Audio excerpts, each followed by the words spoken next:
बीड़ी व्यापारी से डकैती की घटना का खुलासा। रेलवे फोर्स ने आर्शी निकला। घटना में शामिल एक आरोपी। पुलिस ने लुटेरों से लूटा हुआ 18 लाख रुपया और घटना में प्रयुक्त चोरी की अपाची बाइक भी की बरामद। लुटेरों ने 26 दिसंबर को अरनिया थाना क्षेत्र में पुलिस बनकर बीड़ी व्यापारी से लूटे थे 18 लाख रुपए। स्वाट टीम और अरनिया पुलिस की संयुक्त टीम ने एक महिला समेत 4 आरोपियों को गिरफ्तार कर घटना का खुलासा किया। सर, एक थाना अरनिया क्षेत्र में एक लूट का मामला हुआ था, क्या मामला है सर पूरा? कितने लोग पकड़े गए अब तक? ये 26 दिसंबर को एक लूट की सूचना दी गई थी। शुरुआती दौर में थोड़ा संदेहास्पद प्रतीत हो रही थी, क्योंकि जो सूचना देने वाले थे उन्होंने करीब 3.5 घंटे विलम्ब से सूचना दी और उन्होंने बताया कि वो शासनी जो हाथरस जनपद में है वहाँ से 18 लाख रुपए लेकर के एक बीड़ी व्यवसायी के रुपए थे जो दिल्ली में रहते हैं, उनका मुंशी सिराज और ड्राइवर मुन्ना उर्फ मुनव्वर, ये दिन में 11 बजे के आसपास चले थे और एक ढाबे पे आकर अरनिया क्षेत्र में रुके। वहाँ इन्होंने काफ़ी देर अपना समय गुजारा। इसके बाद जब ये आगे बढ़े तो इनका कहना है कि एक मोटरसाइकिल पर 3 लोग थे जो पुलिस की वर्दी में थे। उन्होंने इन्हें ओवरटेक करके रोका और रोकने के बाद कहा कि तुम एक्सीडेंट करके आ रहे हो, चलो। इनकी गाड़ी कब्जे में ले ली, इनको पीछे बैठा लिया।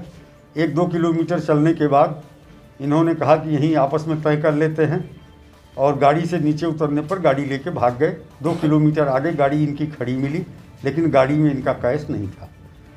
लेकिन इनके द्वारा तत्काल पुलिस को सूचना नहीं दी गई। लगभग 3.5 घंटे विलम्ब से एक व्यक्ति के माध्यम से इन्होंने थाना खुर्जा नगर पर सूचना दी। पुलिस तत्काल सक्रिय हुई और सारे संभव जो विकल्प थे वो इसमें तलाश किए गए। लेकिन समस्या ये आ रही थी कि पीछे जहाँ से आ रहे थे इनके आगे पीछे कोई इस तरह की मोटरसाइकिल आती हुई नहीं दिखी।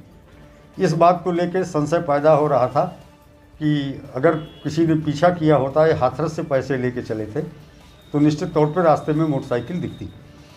लेकिन एक मोटरसाइकिल जिस मॉडल का इन्होंने बताया था वो आगे पे घटनास्थल के बाद रास्ते में पुलिस को मिली सीसीटीवी कैमरे में।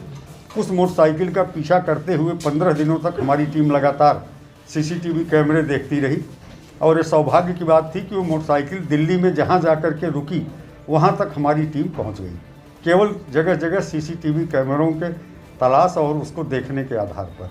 और फिर उस आधार पर हम लोगों ने, हमारी टीम ने, स्वाट की टीम और अरनिया थाने की टीम ने, जो उस मकान में जो रहता था, जो संदिग्ध आचरण का, आपराधिक प्रवृत्ति का व्यक्ति था, उसको उठाया तो पूरे अभियोग का अनावरण हुआ। इस पूरे प्रकरण में कुल 6 लोग प्रकाश में आए, जिसमें से 3 मोटरसाइकिल पर थे और 3 लोग अन्य एक कार में थे। जिस ढाबे पे ये रुके थे उसी के ठीक सामने वाले ढाबे पे वो टीम भी अपराधियों की थी। ड्राइवर की इसमें दुर्भिसंधि थी। जो मुंशी था सिराज, उसका कोई रोल नहीं था, उसे पता नहीं था।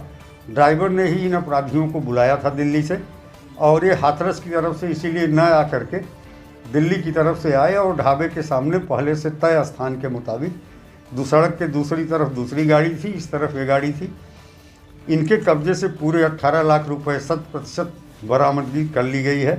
2 अभियुक्त अभी भागे हुए हैं, उनकी गिरफ्तारी का प्रयास किया जा रहा है और ड्राइवर भी इस घटना में संलिप्त रहा है। यहाँ ये भी उल्लेखनीय है कि एक अभियुक्त धर्मेंद्र, जो वर्दी में बताया गया था, वो आरपीएफ का सिपाही है और चाणक्यपुरी में रेलवे बोर्ड के एक सदस्य की सुरक्षा में वर्तमान में तैनात है, उसे भी गिरफ्तार कर लिया गया है। तो इस तरह मुन्ना उर्फ मुनव्वर के कब्जे से 2 लाख रुपए, आरपीएफ का जो सिपाही धर्मेंद्र है उसके कब्जे से 5 लाख रुपए, मनोज उर्फ काके नंदग्राम गाजियाबाद का है, इसके कब्जे से 1 लाख रुपए और रेशमा जो वांछित अभियुक्त जुएल है उसकी पत्नी, उसके कब्जे से 10 लाख रुपए। इस प्रकार 18 लाख रुपयों की बरामदगी कर ली गई।